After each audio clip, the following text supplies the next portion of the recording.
નમસ્તે વિદ્યાર્થી મિત્રો, હું વાચાનીથી મારી યુટ્યુબ ચેનલમાં આપ સર્વે વિદ્યાર્થી મિત્રોનું ફરી એક વખત હાર્દિક સ્વાગત કરું છું। આજે આપણે લાવ્યા છીએ ધોરણ 10 વિજ્ઞાન પ્રકરણ 10 પ્રકાશ, તેના MCQ લાવ્યા છીએ। આ સિવાય પણ આ પાઠમાં ઘણું બધું શીખવા જેવું છે અને સૌથી વધારે માર્કમાં પૂછાતો આ પાઠ છે। તો જો તમને ઈચ્છા હોય તો જરૂરથી કમેન્ટમાં કરજો। આપણે આ ચેપ્ટરના દાખલા પણ શીખીશું અને અગત્યના એવા પ્રશ્નો પણ જોશું। हाल આપણે MCQ જોઈએ છીએ।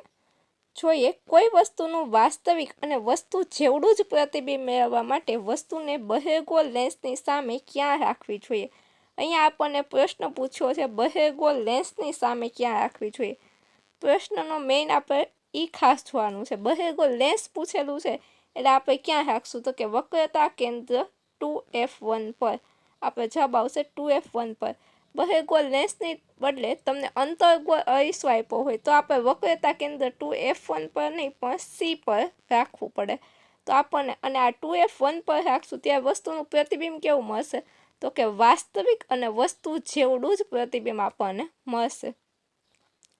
ત્યારબાદ જોઈએ વાહનોમાં side glass rear view mirror તરીકે કયો અરીસો વપરાય છે। વાહનોમાં આપણને ખબર છે કે સાઇડ ગ્લાસમાં આપણે પાછળના વાહનો છે તેને જોઈ શકીએ, એના માટે આપણે સાઇડ ગ્લાસ લગાડેલો હોય છે। તો આ સાઇડ ગ્લાસમાં કયો અરીસો વપરાય છે તો સાઇડ ગ્લાસ તરીકે આપણે વાપરીએ છીએ બહિર્ગોળ અરીસો, કારણ કે તેના દ્વારા મળતું પ્રતિબિંબ કેવું હોય છે, વિવર્ધિત હોય છે। વિવર્ધિત મીન્સ કે મોટું દેખાય છે। પાછળનું આખું દ્રશ્ય છે તે આપણને નાના સ્વરૂપમાં આપણે રિયર વ્યૂ મિરરમાં દેખાય છે માટે। ત્યારબાદ જોઈએ કાચના સ્લેબમાંથી પ્રકાશનું કિરણ પસાર થાય ત્યારે નિર્ગમન કિરણ અને આપાત કિરણ વચ્ચેના લંબ અંતરને શું કહેવાય છે। તો આપણને ખબર છે, આપણે જે એક પ્રક્રિયા છે એ ભણેલા છીએ કે કાચના સ્લેબમાંથી જ્યારે પ્રકાશનું કિરણ પસાર થાય ત્યારે નિર્ગમન કિરણ અને આપાત કિરણ વચ્ચેના લંબ અંતરને આપણે કહીએ છીએ લેટરલ શિફ્ટ, પાર્શ્વીય સ્થાનાંતર। આપણે એક ચોરસ એવો કાચનો સ્લેબ લીધેલો છે જેમાં પ્રકાશનું કિરણ પસાર કરીએ છીએ, એ પ્રવૃત્તિ આપણે શીખેલા છીએ। ત્યારબાદ જોઈએ જો લેન્સની કેન્દ્ર લંબાઈ આપણને 25 સેન્ટીમીટર આપેલી હોય તો તેનો પાવર કેટલો થાય। અહીંયા આપણને કેન્દ્ર લંબાઈ કેટલી આપેલી છે, 25 સેન્ટીમીટર આપેલી છે। તો સૌથી પહેલાં જે આપણે પાવર શોધવાનું હોય ત્યારે સેન્ટીમીટરને આપણે મીટરમાં ફેરવવું પડશે। તો આપણે કેન્દ્ર લંબાઈને મીટરમાં ફેરવશું એટલે કેટલી થશે, 0.25 મીટર થશે। અને કેન્દ્ર લંબાઈ અને આપણે જોઈએ છીએ પાવર, તો પાવર એટલે શું થાય છે, P બરાબર 1/f। 1/0.25 કરશો એટલે જવાબ શું આવશે તો કે 4 આવશે। અને એ પણ કેવો તો કે અહીંયા આપણને પ્લસમાં આપ્યું છે એટલે પ્લસમાં જ જવાબ આવશે, +4 ડાયોપ્ટર। ત્યારબાદ જોઈએ ડૉક્ટરના હેડ મિરર તરીકે અને દાંતના ડૉક્ટર કયા અરીસાનો ઉપયોગ કરે છે। તો આપણે પહેલાં પણ આ ચર્ચા કરેલી છે કે દાંતના ડૉક્ટરો છે, આપણે આ પ્રશ્ન છે ઉપયોગો અરીસાના ઉપયોગો છે તેમાંથી લીધેલો છે। અંતર્ગોળ અરીસાનો ઉપયોગ છે દાંતના ડૉક્ટરો કરતા હોય છે।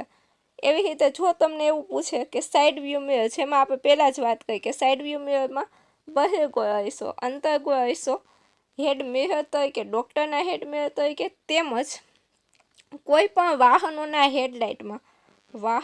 હેડલાઇટમાં પણ શું વપરાય છે, અંતર્ગોળ અરીસો।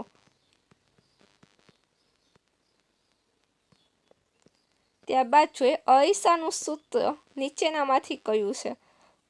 જો અહીંયા પણ આપણે જોશું ખાસ તો કે અહીંયા આપણને અરીસાનું સૂત્ર પૂછ્યું છે, તો જ્યારે અરીસાનું સૂત્ર પૂછે ત્યાં આપણે પ્લસ વાળું લેશું કે 1/u + 1/v = 1/f। પણ જો તમને અહીંયા લેન્સનું સૂત્ર પૂછે છે તો આપણે હંમેશા માઇનસવાળું સૂત્ર લેવાનું છે। માઇનસવાળું સૂત્ર મીન્સ કે 1/u - 1/v = 1/f। જ્યાં u શું છે, u છે એ વસ્તુ અંતર છે, v છે એ પ્રતિબિંબ અંતર છે અને f છે એ શું છે, કેન્દ્ર લંબાઈ દેખાડે છે। ત્યારબાદ જોઈએ હીરાનો વક્રી ભવનાંક કેટલો છે। તો જો અહીંયા આપણને આપ્યું છે હીરાનો વક્રી ભવનાંક કેટલો છે, હીરાનો વક્રી ભવનાંક 2.42 છે। જે કેવો છે, સૌથી વધારે વકઈ ભવનાંક છે, તેમજ સૌથી ઓછો વકઈ ભવનાંક કોનો છે, તો કે સૌથી ઓછો વકઈ ભવનાંક હવાનો છે. હવાનો વકઈ ભવનાંક કેટલો છે? 1.0030. સૌથી ઓછો કે તો હવાનો અને સૌથી વધારે વકઈ ભવનાંક કે તો હીરાનો છે. 1.33 છે એ પાણીનો વકઈ ભવનાંક છે, તે પણ આપણે યાદ રાખવાનો છે. એવા કોઈક વકઈ ભવનાંક છે તે આપણે યાદ રાખવાના છે. ત્યારબાદ જોઈએ પ્રશ્ન 8. લેન્સની મોટાવણી ઋણ હોય તો પ્રતિબિંબનો પ્રકાર કેવો હોય? જો અહીંયા આપણને આપ્યું છે, પહેલાં તો મોટાવણી શું છે, તો કે મોટાવણી મીન્સ કે પ્રતિબિંબની ઊંચાઈ છેદમાં વસ્તુની ઊંચાઈ. અને મોટાવણી જ્યારે ઋણ હોય તો કેવું હોય? તો કે મોટાવણી જ્યારે ઋણ હોય તો પ્રતિબિંબ વાસ્તવિક અને ઉલટું હોય. જો અહીંયા તમને મોટાવણી ધન આપેલી હોય તો પ્રતિબિંબ કેવું હશે? આભાસી અને ચતુર. મોટાવણી ધન તો આભાસી અને મોટાવણી ઋણ હોય તો પ્રતિબિંબ કેવું આવે? વાસ્તવિક અને ઉલટું આવે. ત્યારબાદ છે પ્રશ્ન 9. પાણીમાં અડધી ડૂબાડેલી પેન્સિલ વાંકી વળેલી દેખાય છે. આ માટે કઈ ઘટના જવાબદાર છે? પાણીમાં કોઈ પેન્સિલ આપણે ડૂબાડીએ અને તે આપણને અડધી વાંકી વળેલી દેખાય. આ ઘટના પ્રકાશના વકઈ ભવનને આભારી છે. ત્યારબાદ જોઈએ કયા અરીસાની કેન્દ્ર લંબાઈ હંમેશા ઋણ લેવામાં આવે છે. હવે આપણને પૂછેલું છે કયા અરીસાની કેન્દ્ર લંબાઈ છે આપણે કેવી? તો કે ઋણ લેવાની છે. તો કે અંતર્ગોળ અરીસો છે એની કેન્દ્ર લંબાઈ કેવી લેવામાં આવે છે? ઋણ લેવામાં આવે છે. જ્યારે બહિર્ગોળ અરીસાની કેન્દ્ર લંબાઈ ધન લેવામાં આવે છે. આજના પ્રશ્નો અહીં સુધી રાખીએ. જો તમને આ લેક્ચર ગમ્યો હોય તો તમારા દરેક મિત્રો સુધી લેક્ચરની લિંકને શેર કરો. જો ચેનલ પર નવા હોય તો ચેનલને સબસ્ક્રાઈબ કરો અને વિડીયોને લાઈક કરો. તમને વિડીયો સારો લાગ્યો હોય તો સારી, અને જો વિડીયો ખરાબ લાગ્યો હોય તો ખરાબ, ગમે તે કમેન્ટ તમે કરી શકો છો. સાથે સાથે જો આ જ ચેપ્ટરના તમારે દાખલા શીખવા હોય તો પણ તમે કમેન્ટમાં લખી શકો છો.